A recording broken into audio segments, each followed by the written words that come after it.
ہے محدثین کی کہ مالک بن دینار نام کے کوئی صحابی ہیں، کچھ کہتے ہیں صحابی نہیں بلکہ تابعی ہیں، اور ان کا مزار کیرلا میں وہاں کاسرکوٹ میں۔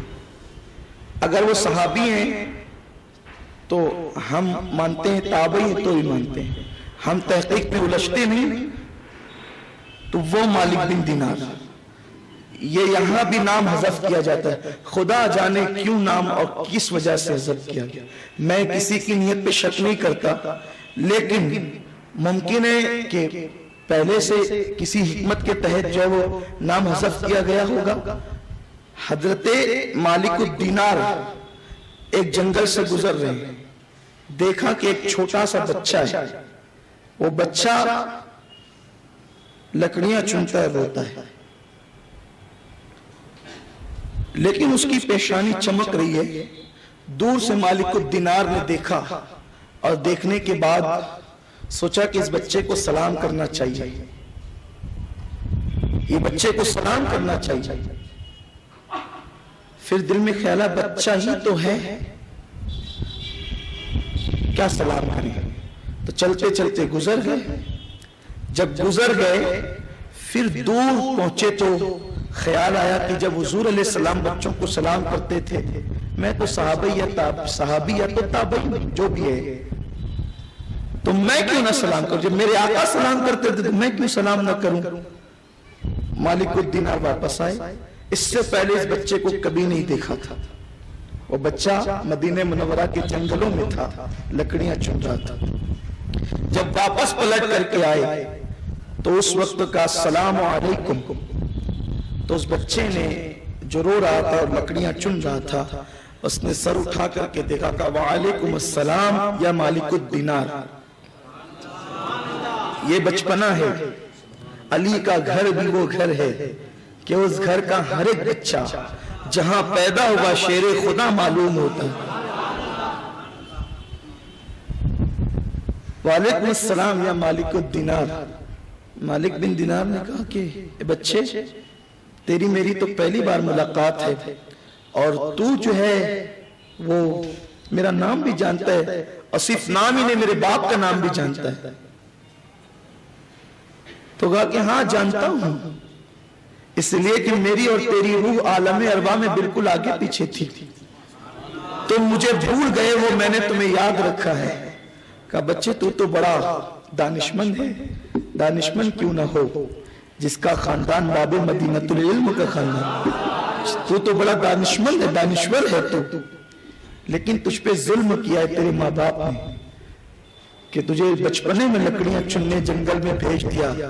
بچے نے جلال میں کہا کہ ایسا مت کہنا، میرا باپ بہت اعلیٰ ہے، بڑا عظیم ہے، اور میری ماں بھی بڑی عظیم ہے، میرے ماں باپ نے مجھ پہ ظلم نہیں کیا ہے، میں خود آیا ہوں ان کی مدد کے لیے لکڑیاں چننے کا۔ پھر تو روتا کیوں ہے؟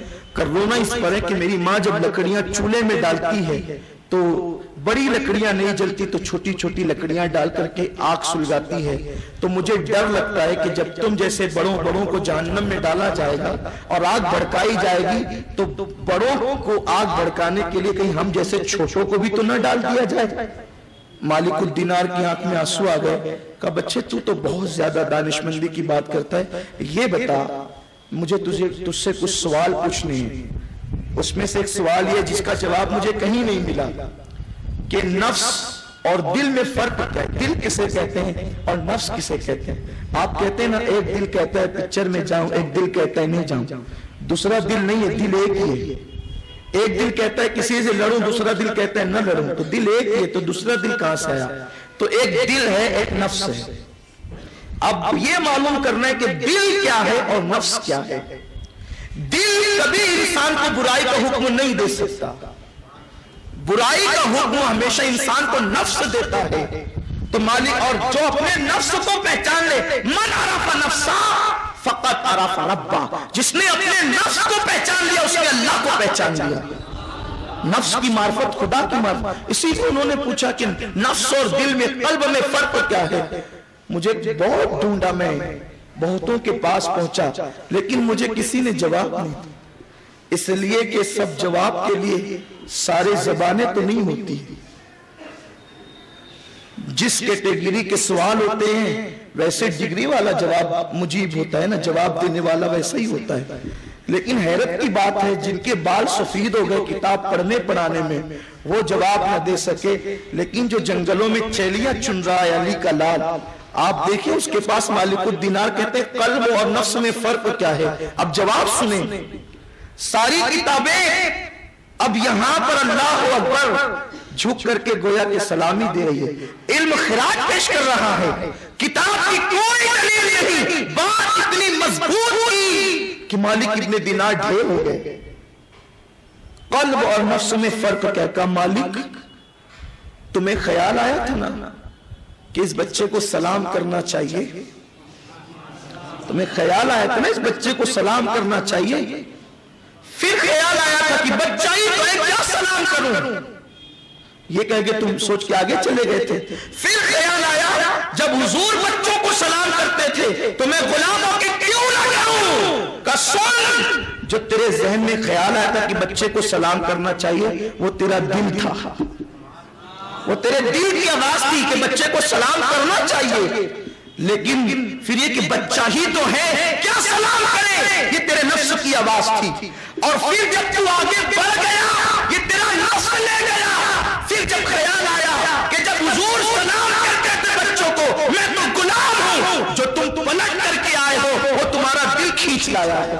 یہی فرق ہے نفس میں اور قلب میں. وہ بچہ کون تھا؟ اسی کو دنیا امام جعفر صادق کہتے ہیں.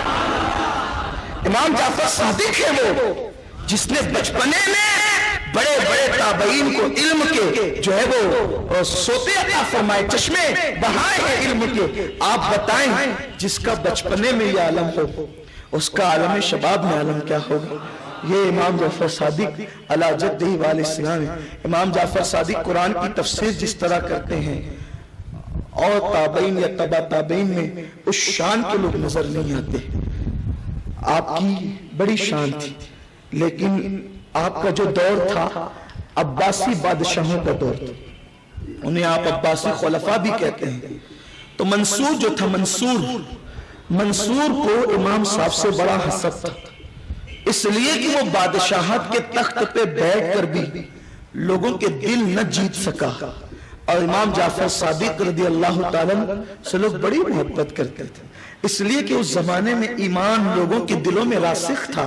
اور آج جہاں ایمان ہے وہاں اہل بیت کی محبت موجود ہے. اس لیے کہ میرے آقا نے تو کسوٹی عطا فرمائی.